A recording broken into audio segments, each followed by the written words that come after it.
Jeff and Marty here to talk about Visual Studio features and also some crossover with Workbench. If you joined us at the conference, we had this presentation a little bit, but we've definitely grown the product a little bit since then. So hopefully you will get to see where we were and kind of where we are and where we're going with this. So let's just dig right in. So Visual Studio, really big editor, very popular. Tons of features, very feature-rich environment. When Stack Overflow surveyed developers, they found that 35.6% of devs are using Visual Studio as their primary editor, which interestingly enough is tied for Notepad++. You might switch over to that too, just quick text edit or what have you. So it's very important to us that Synergy work well in the Visual Studio environment. And that's not just Synergy.net anymore. We are targeting traditional Synergy into Visual Studio very heavily, and we want it to be a very good experience. Visual Studio is a very big, very complex environment. It's got a ton of features, it's got a very rich community, and there are a whole lot of extensions that continue to extend what Visual Studio can do. So anything that's not there in the box, you can add onto it. We like talking about the features in Visual Studio. We also like relating them back to Workbench when we can, because we know you guys use both. So we're going to start off this presentation with a couple of features that we think you should be using or might not know about. So here we go. The clipboard ring or clipboard history. Everyone uses copy-paste in their editor. That's just the way of life. It's entirely possible in Visual Studio and Workbench to have more than one clipboard entry. So in Workbench, it gives you a handy little dialog to select from your clipboard history to decide what you'd like to do, which one to use. In Visual Studio, it's kind of an inline cycle through recent usage in clipboard. And we've prepared a nice short demo for you. Obviously, the default key binding is just Control-Shift-V. We've tried to show the key binding on screen as we go through. So in Workbench, the clipboard history is implemented as a dialog. So after you've done a series of copies during your workflow, copy a couple of different blocks, when you hit Control-Shift-V, it's going to bring up the dialog that shows you your recent copies. You can go anywhere in the code, select a line, just select a blank space, hit Control-Shift-V, and it will bring up that clipboard history, and you can select which piece of code that you want to paste in. For Visual Studio, so in Visual Studio, the same basic thing, selecting any sort of text, you can copy, do another copy,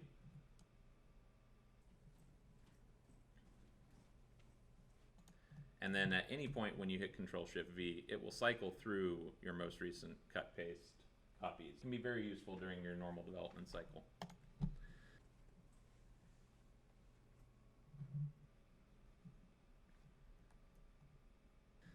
The next one I wanted to talk about is file differences.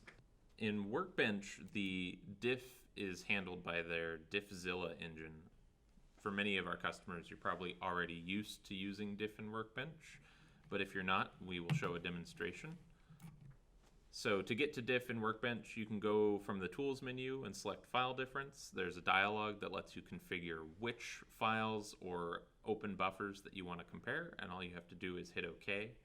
You can also get to the same diff functionality in Workbench via the Workbench command line by hitting Escape and typing diff. Or if you need to do it outside of Workbench, you can use vsdiff at the command line. In Visual Studio, usually the diff experience is built into your workflow.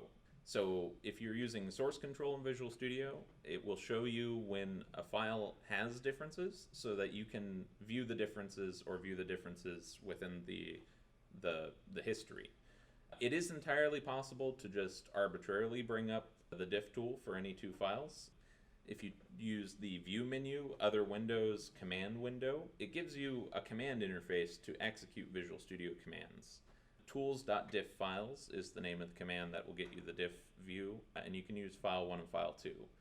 The thing about Visual Studio is you can map those kinds of tools basically to any key combination you like via their key binding interface. So as long as you know the name of that tool, tools.diff files, you should be able to set it up to better suit your workflow. You can also run it from the command line in Visual Studio. It's devinv/diff. And you can also do the diff inline in your Solution Explorer by right-clicking on a file and doing View History. And now a short demonstration of diff in Visual Studio. Like we stated before, Visual Studio, you're usually working off of your integrated version control history. So you access it via the Solution Explorer by selecting the file and looking at your previous commits or doing an arbitrary compare against a specific version. And then one of the other features I wanted to talk about, and I see commonly used across customer work environments, are custom tools inside of Workbench and how to do custom tools in Visual Studio. So in Workbench, you can define tools on a per project build basis. So in the project properties, there's a tools tab that lets you define tools arbitrarily to run at the command line or inside of Workbench. That's commands inside of Workbench that will execute the tool in the context of your project. You can also set up custom macros to run from a toolbar. That's what that line there is. Tools, options, appearances, toolbars lets you customize all of the toolbars inside of Workbench to serve your purposes. But the one that's less commonly known is how to do these same kinds of tools in Visual Studio. So Tools, External Tools offers an interface for defining a series of external tools and gives you a UI for configuring how that tool is going to run. It kind of exposes some of the MS build properties of the items inside of your solution so that you can quickly set up a tool that can run on a per item or per project basis.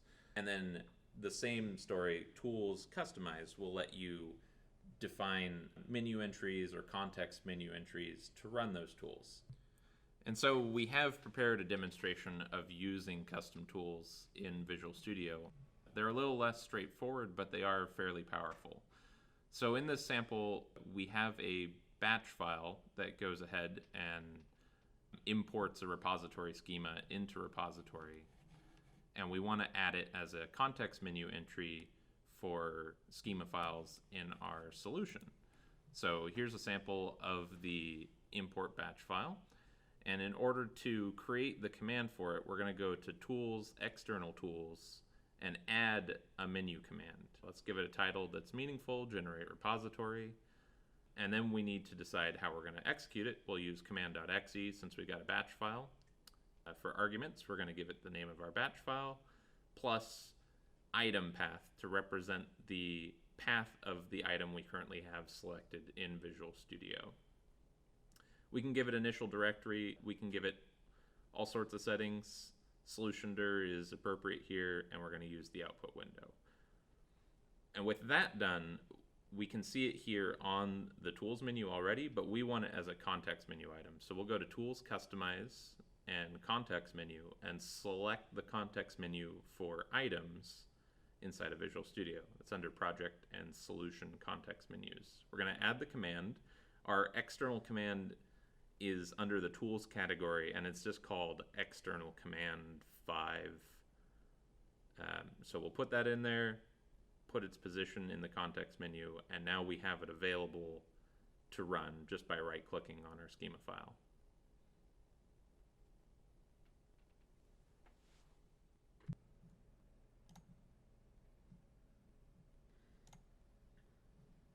Jeff. I'm going to talk about some other handy Visual Studio features. So sync with active document. A lot of times when you're in a really, really big, gigantic solution, you can sort of get lost. And the Solution Explorer is over there on the right, and you're not really sure sort of like what file you're in, and you want to do something in that project or go to like project properties or something like that. So you need to find yourself in the Solution Explorer quickly.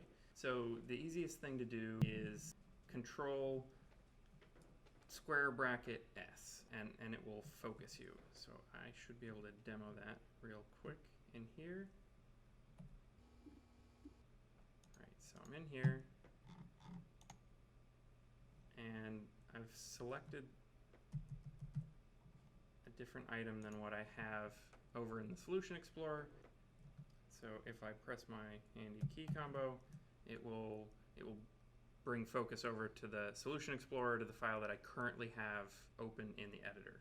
So it's a really handy way to just sort of get your bearings and not get lost in large solutions. Search and filter inside of the Solution Explorer is really helpful. Again, when you're in really large solutions, or it's a new solution to you because you're just coming into a source base, it can be difficult to find where things are, and sometimes it's helpful to just type sort of something that sounds like what you're looking for into the Solution Explorer, and then hopefully we will find it for you. And then search, I can search for something like struct, and you typed struct in and it found all of the things that have the word struct anywhere in their name, all of the symbols that have the word struct anywhere in their name, and all of the files that have the word struct anywhere in their name, which can be pretty helpful. And you can just double click on them to actually go to whatever the symbol is. You can export and import breakpoints, and it uses an XML file, and it's really handy when you're setting up sort of complex repros where maybe you have to get to a certain place and then turn on all of your breakpoints. The easiest way is to not have any breakpoints, get to where you need to go, and then set all of those breakpoints and have your repro steps. So from the debug Windows breakpoints menu, I have a couple of breakpoints that are here, and I can export them and import them. Anyway, there's buttons down there, and they have little arrows. So you can export them to a file.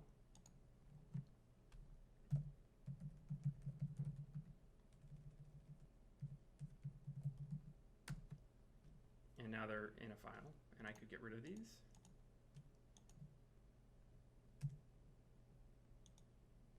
And now I could re-import them. And ta-da, they are back. Again, that's really helpful in complex bug repro scenarios where it's, you've got to do a whole bunch of stuff up front, and you don't want to be like stepping around in the debugger for like 20 minutes every time you try and recycle the repro. So there's that.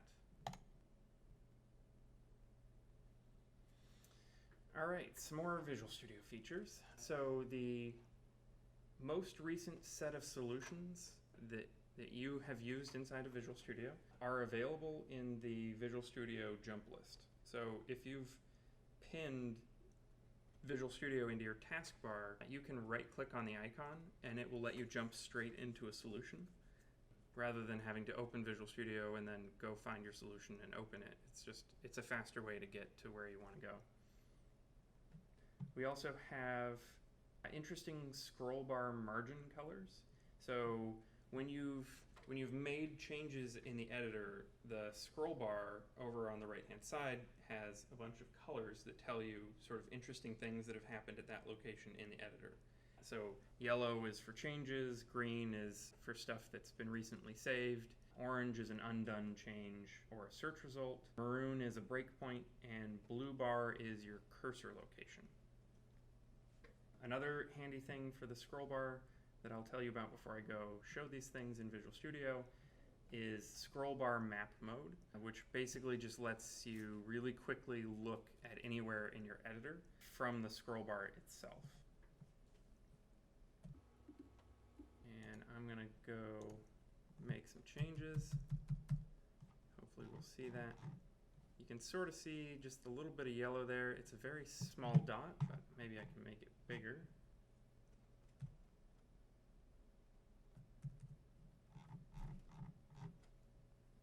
It's not really high contrast, but you can see the breakpoint is up there, and there's a yellow bar and a blue bar for the actual cursor position.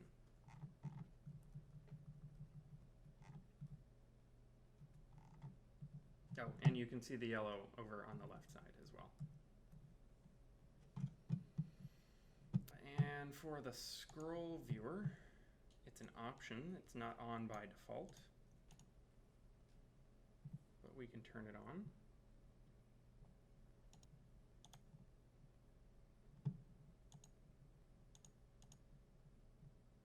And it's called Map Mode for Vertical Scroll Bar. And there's some additional options where it'll show a preview tooltip or not. I'm going to leave it on. And you can see it's built this sort of image over here on the right of all of the source.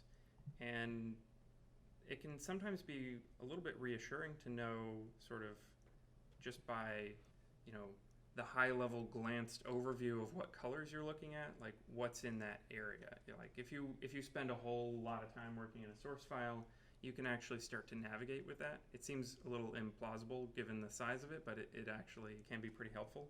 And when you mouse over it, it shows you a little preview of whatever's at that area. So it's just a really fast way to navigate through files. So I have one extra feature that's not in the slides that we had from the conference presentation. And fortunately, it's in this source file. So I can show it off, and it is up in the nav drop-down bars, which is another way to navigate through your code really quickly. We added a really, really helpful feature, we think, to include internal subroutines in your members drop-down. So what we classify as an internal subroutine is any label that is called. So you can see these local calls that are here. UPD_footer, we're going to classify that as a local routine because, you know, there's call stack to it, and you enter and exit it, and we've sort of made it a first-class citizen inside of IntelliSense and inside of code navigation. So all of the sort of features that you expect, like go-to definition and find all references and these nav bars, all now work for those as well.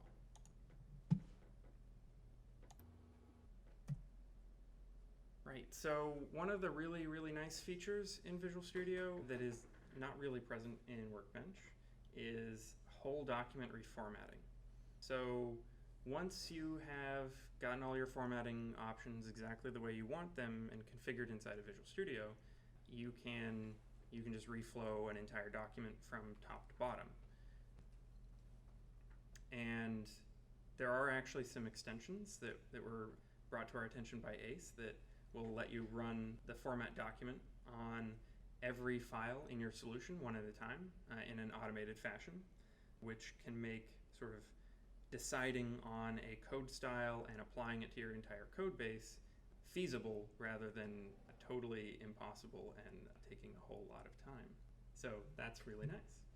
We've added new features to formatting for data blocks and comments, so we can have all of the comments indented on a sane line off to the right. If that's sort of where they are in your code, they'll end up all aligned. And so that your data statements and records and commons and all those sorts of things have the same comma alignment, the same data type declaration alignment, and the same initial value alignment as well. So those are really nice features, and you should try them out in your editor.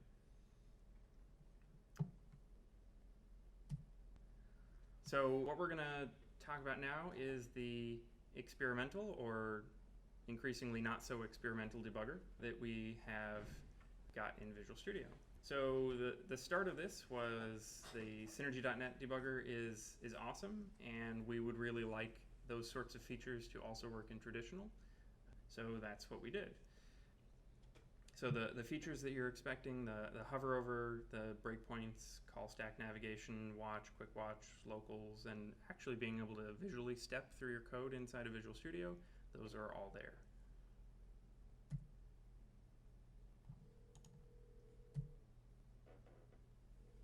All right.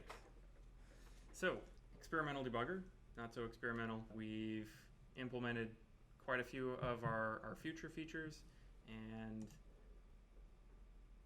yeah, so stop chaining between programs is delivered, and remote on Windows also delivered, and break all support is also delivered. Dynamic arrays are no longer an issue, and box types and local data statements and breakpoints and linked ELBs are no longer an issue. So we shipped it in SDI 10.3.3, and the way you activate it is by setting the environment variable synergy_exp_debugger equals 1. In 10.3.3b, the Visual Studio debugger will be on by default. We will still allow you to revert to the traditional interface if that's what you're looking for, but the default experience we feel is going to be best with the Visual Debugger on by default. Do let us know what you think, what your experiences are with the new debugger. Our emails are on screen here for you to use and send us feedback about it. And now I'm going to show a demo of those things actually working. Right, so this is repository. Lots of you probably use repository on a daily basis, or at least frequently. So what I'm going to show is debugging inside of here and using the nav dropdowns to get to where I actually wanted to go. So I can launch repository, and it pops up, and you can see Visual Studio's doing its thing there in the background. And when I click the appropriate menu entry and land on the code that I actually wanted to stop at, the breakpoint is set, and it actually hits the breakpoint.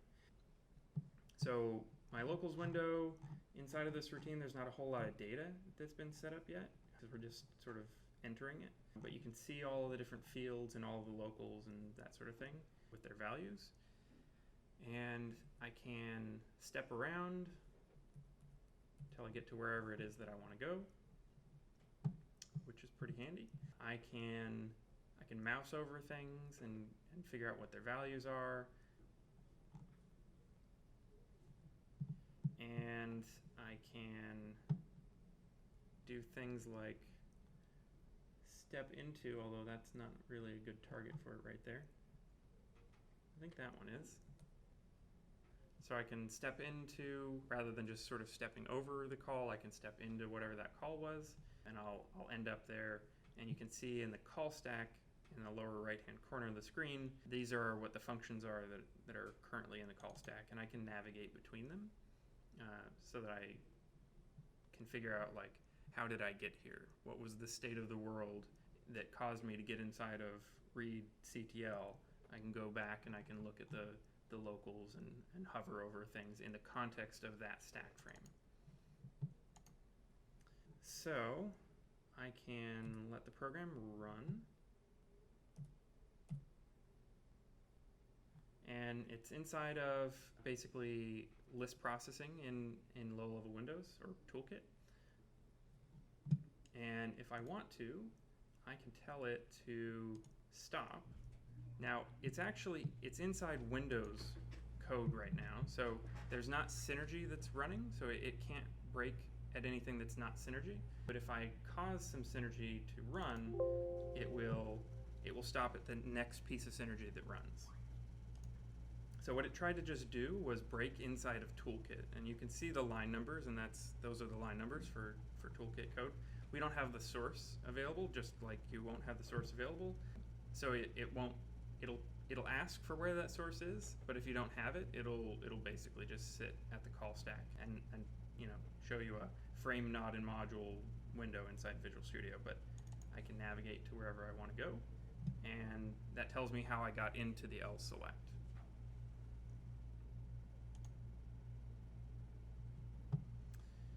Right.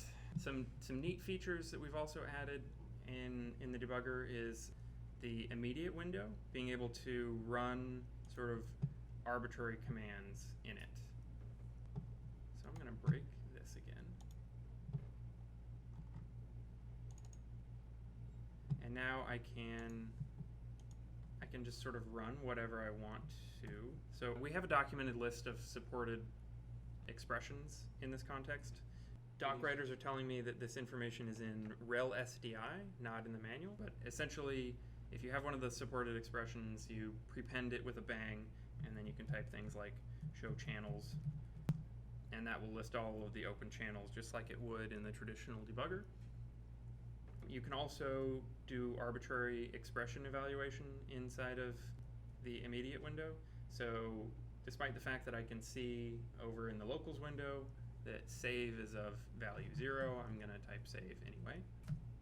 And it's going to show me that the value is 0. So if you want to run an actual debugger command, just prepend it with that bang, and then you can run your command like show dyne mem, and it'll dump out the output that it would have otherwise dumped out. So I think that's it for the repository side of this demo. Now it's time for the slightly less real-world arbitrary demo, so that it's easier for us to show you things working. Right.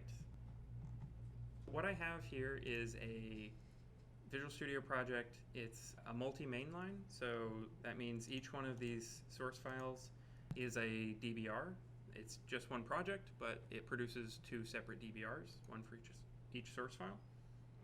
So right now it's set to launch program1.dbl, which is going to stop chain to program2.dbl, which is going to open an ELB and XSubber into that ELB. So what we're going to show off is that you can set breakpoints in things that are not loaded, and when they are eventually loaded, the breakpoint will be set and you will hit that breakpoint. Right, so this routine.dbl thing it's in the ELB that's going to be loaded. So our flow will be program1 to program2 and into routine.dbl.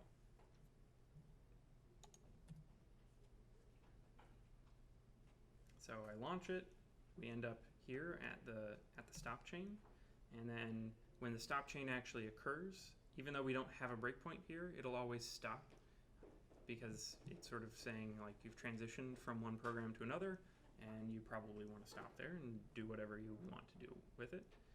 So if I just continue, it will hit the breakpoint that I started with. Even though that thing wasn't loaded, you couldn't actually set a breakpoint directly there, and we were just in program 1, it will just sort of reset all of the breakpoints whenever it needs to, and it'll make it actually stop where it's supposed to stop. So we can see in here that we have class field and array example.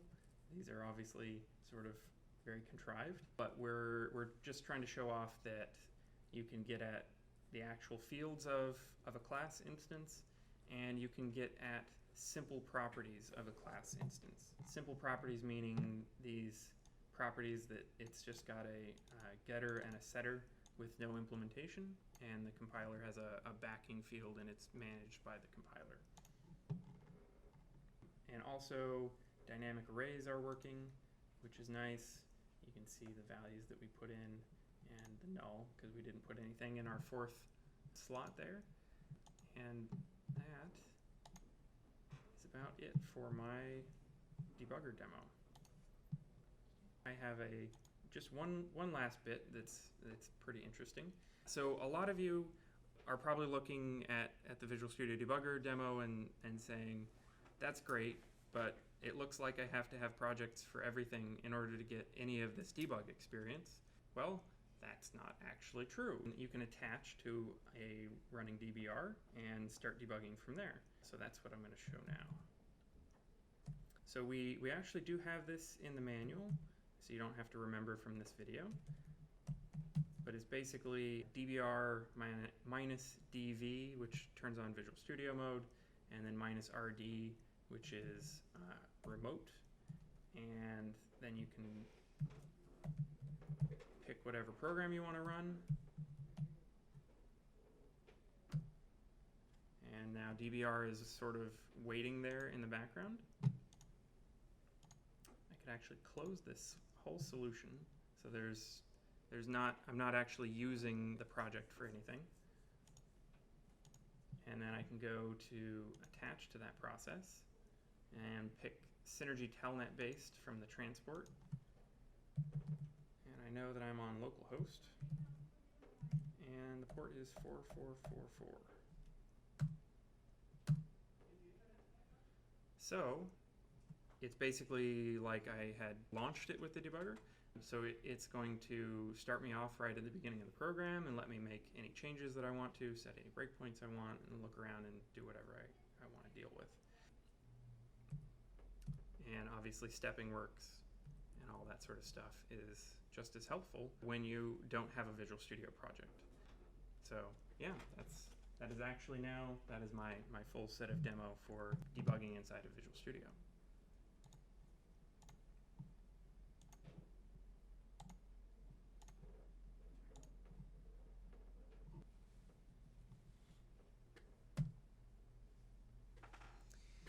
So we think Synergy plus Visual Studio will make you a unstoppable dinosaur with some fancy grabber arms, and that's really sort of the point of this whole presentation. If you want more about getting your traditional Synergy inside of Visual Studio, we have the Migrating Traditional Synergy Projects to Visual Studio guide. And we also have the video that we did at conference, Traditional Synergy Development in Visual Studio on YouTube. And you can contact our support team if you run into any problems with migrations. I believe this is where I'm going to start asking for questions. Okay, I'll go ahead and read this question that we got. It says, while showing the Solution Explorer search bar, I saw the files without the search token were listed. Found that the drop-down at the end of the bar allows you to exclude file contents. Just thought it was worth mentioning as I found it helpful, especially if you're looking for a token that appears frequently within the code itself. That is helpful. Looks like we got another one. So the question is, the telnet option in attach had you curious about VMS as a target, and it's not currently there. We will be expanding our current Windows-only support to also work on Unix and Linux first, and VMS should also be in the future as well. So that will be there eventually, I guess is my answer for you. Next question is, just to clarify, all these features are new in 10.3.3 and not available in earlier versions. That is correct. You have to have a latest compiler and latest runtime, along with latest SDI in order to get all of these features. It's just generally a good idea to have all of those things be on the latest for your development machines, even if you are building for down-level systems that you're deploying to. In development, you should be able to use highest versions and target lower versions. And Kish is asking, what is the latest SDI? The latest SDI is developer build that was just released yesterday. And that is available on the Resource Center. So it's a newer version than 10.3.3a. So it's do we call it a 10.3.3a developer build? Yes. Yeah, so it's a 10.3.3a developer build. And you will need the latest runtime hotfix along with that in order to get these debugging features all working correctly. And Ace says, might want to show them how to target. So I will do that right now.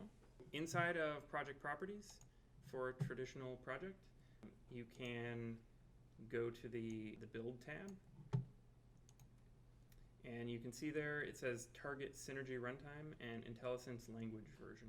So this determines what your runtime compatibility is. So if I pick a lower version number, anything that's in this dropdown, I will be able to run against that version of a runtime. So if my customers have all got 951 runtimes, I can build for 951 using the latest tools, and I can ship it to them, and it will run on 9.5.1.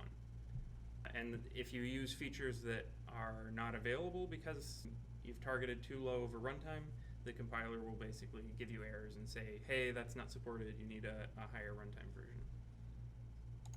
And this IntelliSense language version thing is really for people who are working in sort of large teams, and not everyone is up to date on the latest compiler. So, you know, maybe you don't want the Visual Studio to start suggesting language features that are not compatible with everyone else in your development team. So you can just dial back that IntelliSense language version, and it won't suggest language features that aren't available to the rest of your colleagues.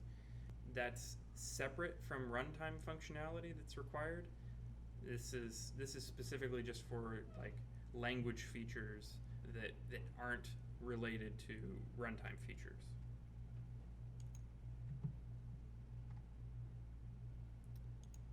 All right, so I recently downloaded SDI Dev Build 2050. Is this the latest? We actually just released 2059. Correct.